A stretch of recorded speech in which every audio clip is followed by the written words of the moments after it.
In this video, we're going to see what is base width modulation in BJTs, which is also called as early effect.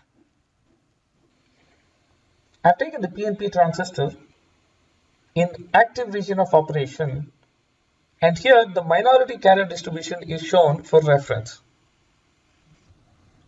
Now let's say at this point of operation of this BJT, there is some voltage applied across the collector junction at which we have a depletion width. Let's say this is number 1. This is the depletion width that we have at the collector junction.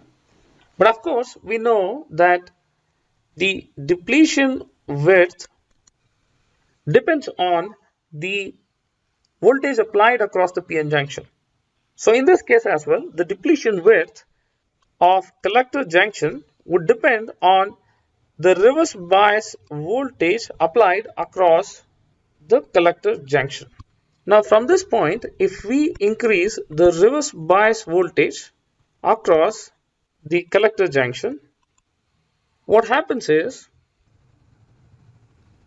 so this would result in depletion width would increase, in fact, which would result in the effective base width reducing. So in the initial case, we had the base width as W. Now when the reverse bias across collector junction is increased, the base width would become, let's say, W prime, which is in fact reduced. So as the depletion region in the collector junction increases, which would result in effective base width reducing. Now let's say from that first point that we discussed here, if we reduce the reverse bias across the collector junction, the depletion width would reduce, which means the effective base width would increase. Which means as the reverse bias across the collector junction is varied, the base width would vary. Which means the base width would get modulated according to the collector junction reverse bias voltage. This is called base width modulation.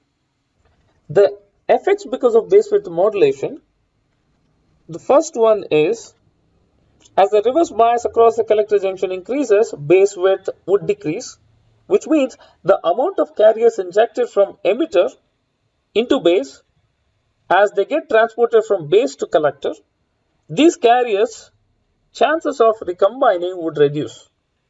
So we can write recombination in the base would reduce. Of course, as the recombination in the base reduces, the transport factor would increase. As the transport factor is increased, we know that alpha is given by the emitter injection efficiency times the transport factor.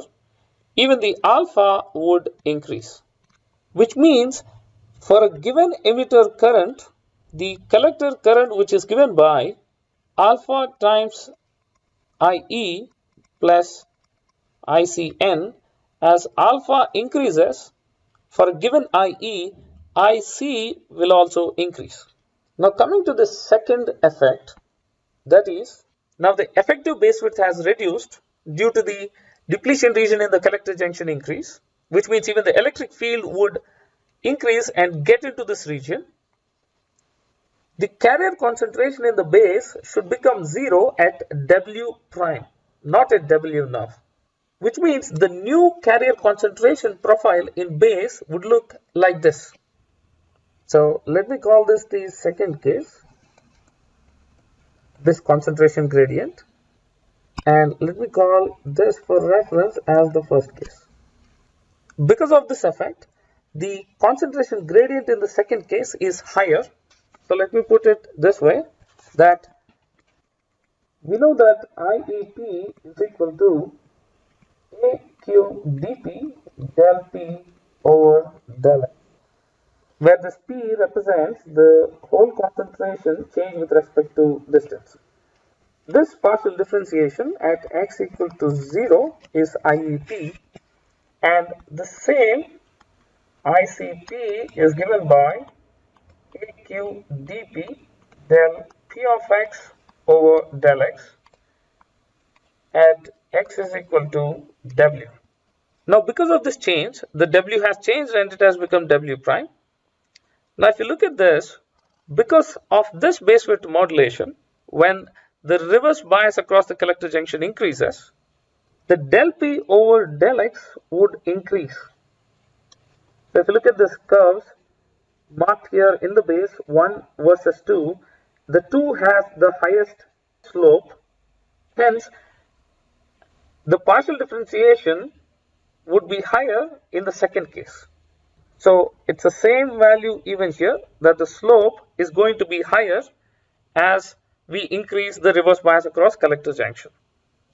So what would happen because of this is, so we can take a note here, that is concentration gradient in the base increase, due to which IEP would increase, and in fact even ICP would increase.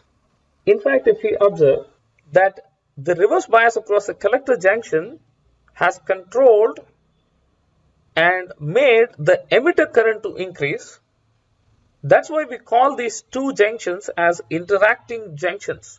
One junction has control over the other junction to some extent, and vice versa. In fact, in this case, if you think about, let's say if I fix the emitter base voltage or the emitter junction voltage and change the collector junction voltage, the IE would be changing because of the collector junction voltage. Hence, we cannot say when we fix voltage that the current at that junction will be fixed. That's why we say this BJT is a current controlled device rather than a voltage controlled device.